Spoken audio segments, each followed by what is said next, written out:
is A to Z with Mark Zinno, part of Locked On Sports Atlanta, and it starts now.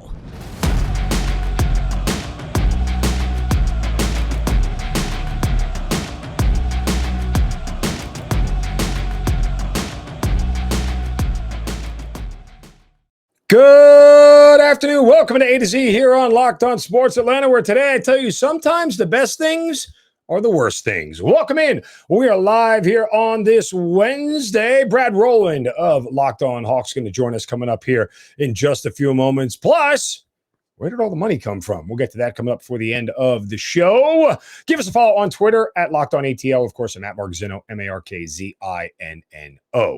And we are 24 hours away, or a little bit more than 24 hours away from the NBA draft. And Hawks fans all over the place are wondering what's going on and what they're going to do and how this is going to go. And I want everybody to take a step back for a minute and really focus on some big picture stuff. And I'll assert this. The Hawks making the Eastern Conference Finals was probably one of the worst things that could have happened to them in the big picture. It was great. The run was awesome. Trey was fantastic. Remember Madison Square Garden? Going to beat the 76ers, pushing the Milwaukee Bucks as far as they could go. Like, all those things were great at the moment. They were fun. They were interesting. They put us on a national stage. They get you a Christmas Day game. All those things that happened on that run were fun, and they were great. What they did, though, and this is the secondary and tertiary order of effects of what happens, is that what they did is that they elevated the stature of the Hawks and the expectations to some place they shouldn't have been yet. And I stress yet. Let's go back and play revisionist history here for a moment. Let's say the Hawks lose to the Knicks. Better yet, they beat the Knicks and they lose to the Philadelphia 76ers in the second round, right? We look at that playoff run as, okay, that's a step forward. That's a positive step. We're trending in the right direction, right? That's what the narrative is. Got more steps to take. Still got to get better. We're the fifth seed in the East. Still got to get better, right? And you couple that with what you saw this year, and you go, okay, not the result we wanted. Struggled during the regular season. Had to fight through injuries. Not not the team that we wanted to be out there every single night. We still got to get better on defense, but they made the playoffs again.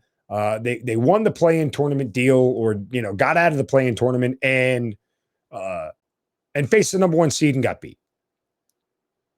And so you're saying, okay, we're still trending in the right direction. But here's what that did. Here's what the Eastern Conference Finals appearance did. Now it's, well, the Hawks had a really bad year. Wasn't a down year. They didn't meet expectations. They were way below it. Imagine again if you finish in the 7th or 8th seed after the play-in tournament deal and you get bounced in the first round. Now all of a sudden we're trending in the wrong direction because the peak went higher, the slope going down looks faster and going lower.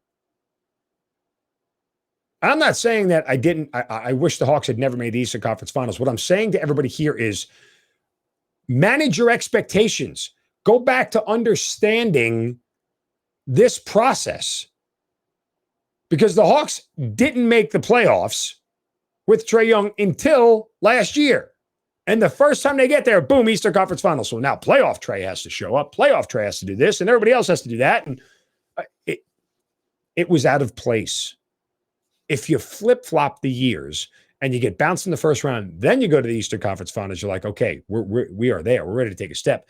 Because the problem now we're all trying to solve isn't, can the Hawks get back to the Eastern Conference Finals? If you think that's the problem we're trying to solve with the Hawks, you don't understand the problem. The problem we are trying to solve with the Hawks is, can they at least finish the regular season as one of the top 3 or 4 teams in the East? That's the problem you're trying to solve. Forget the Eastern Conference Finals.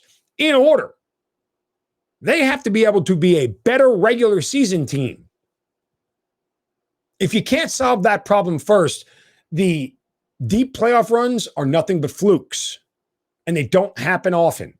And eventually, your luck runs out. You're just running into too many good teams with too many high-level stars and too many good players. Don't rely on luck. This process, as it's going forward, has got to work. And right now, the Hawks objectively, and I've said this repeatedly, are the sixth-best team in the East at best with this roster. Now, this is before the draft tomorrow, and this is before free agency, so things will change. But the question is the move that they're going to make going to definitively make them a top 3 team in the East? And if the answer is no, well, then what are you doing the move for? So before you start asking for DeAndre Ayton, before you start asking for Rudy Gobert and everybody else, answer yourself that question. Do any of those players make the Hawks a top 3 team in the East? And if the answer is no, I would argue it's not the move you need to make at this point in time.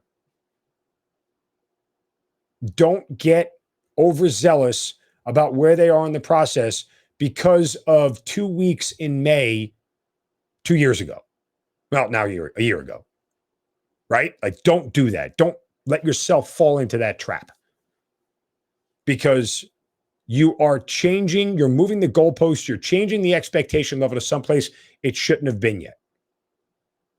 Not saying the Eastern Conference Finals run wasn't fun and it wasn't exciting to watch. It was.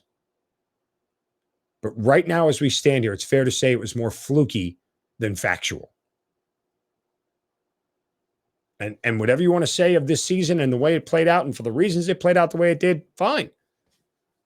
But objectively, they have now started a downward trend. Eastern Conference Finals, first round exit. 5th seed, play-in tournament. You started a downward trajectory. Objectively, those are the facts. So if the Hawks want to be aggressive in the draft, and that's the way they feel it's the best way to go and improve this team, not because it makes you a top 3 team in the East right now, but because in the big picture over the next 2 to 3 years, you can do X, Y, and Z following this draft and figure other pieces out to put you in the top 3, then that's the road they should go down, definitively.